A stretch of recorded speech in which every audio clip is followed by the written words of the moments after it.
क्या आपके पास ऐसे कोई वर्स्ट केसेस आए हैं जिन्होंने पहलवानों से अपनी हड्डियों का बेड़ा गर्क करवा लिया और वो आपके पास आ गया कि बस अब पहलवान के पास नहीं जाना, अब आप मेरी हड्डी ठीक कर दें, तो वो कौन से केसेस हैं? देखिए, अनफॉर्चुनेट बात यह है कि चूँकि बात पहलवानों की तो नहीं हो रही, जो जो लोग काम कर रहे हैं, क्वैक्स जिसको हम लेबल कर देते हैं, इनको थोड़ा सा पता ही नहीं है कि अगर एक फ्रैक्चर, बच्चे का फ्रैक्चर हो गया, एल्बो फ्रैक्चर हो गया है, तो उन्होंने 4 फटियाँ लगा के ज़ोर से बांध दिया बिल्कुल। कि भाई उस जब जिस जगह पे फ्रैक्चर हुआ है, अगर आपके हाथ में किचन में काम करते हुए नाइफ लग जाए तो उस पर भी ब्लड निकलता है, उसमें स्वेलिंग होती है। 72 आवर्स तक उसने स्वेलिंग का या सोजिश का पूरा प्रोसेस बॉडी ने प्रोसेस रिस्पॉन्स रहते देना है। हैं। तो वो क्या करते हैं कि जब लगा देते हैं इसी तरह जोर से बांध दिया, पट्टी बांध, अब उसके नेचुरल ब्लड भी अंदर बच्चे का गिरा है, तो फ्रैक्चर की जगह ब्लड भी है, सोजिश भी है, तो वो क्या होता है, जो खून की नसें रुक जाती हैं, ठीक है, उसे हम अपनी ज़बान में कहते हैं कंपार्टमेंट सिंड्रोम हो गया। तो विद इन 72 आवर्स उसका कंपार्टमेंट ये है कि पूरा लिम्ब खाला हो जाता है, बाजू, हाथ। और मैंने बहुत से केसेस देखे भी हैं जो कि सिर्फ इस वजह से कि जिस बंदे ने भी फटियाँ बांध दी, उसको ये नहीं पता था कि इसके खून की नसें नहीं काम कर रही, उसकी ओहो। वजह से अनफॉर्चुनेटली उनके बाजू काटना पड़ा, उनकी टांगें काटनी पड़ी हैं।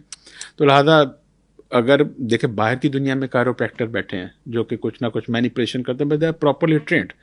अनफॉर्चुनेटली अगर आपको ट्रेनिंग भी नहीं है और आपको अपने काम का भी पता नहीं, और आपके इसको कॉन्सिक्वेंसेस का भी नहीं पता, तो they definitely should not touch the patient.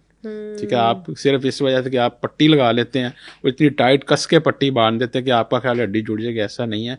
इसके बड़े ख़तरनाक नतीजे हैं, बाजू ज़ाया होने का, टांग ज़ाया होने का बड़ा अंदेशा होता है। मतलब मेरा भी मानना ये है कि अगर खुदा ना खास्ता आपको कोई ऐसा इशू आ गया है, तो बजाय आप ये इधर उधर पहलवानों के पास जाएं या किसी और के पास जाएं, आप पहले प्रॉपर उसका एक्सरे करवाएं, आप उसको देखें कि भाई प्रॉब्लम कहाँ पे फॉल कर रहा है।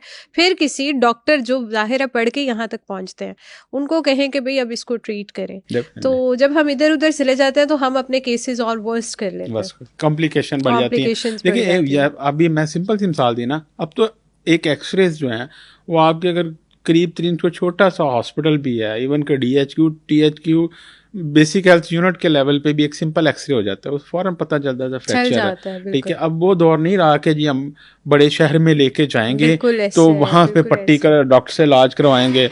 वो कॉन्सेप्ट खत्म हो गया कि हर बंदे को लाहौर ले जाओ। बिल्कुल मतलब ऐसे। अब देखिए, आप ओकाड़ा बात कर लें, बावलपुर बात कर लें, हर जगह टीचिंग हॉस्पिटल बन गए हैं, बड़े बड़े हॉस्पिटल हैं, अच्छी सर्विसेज अवेलेबल हैं।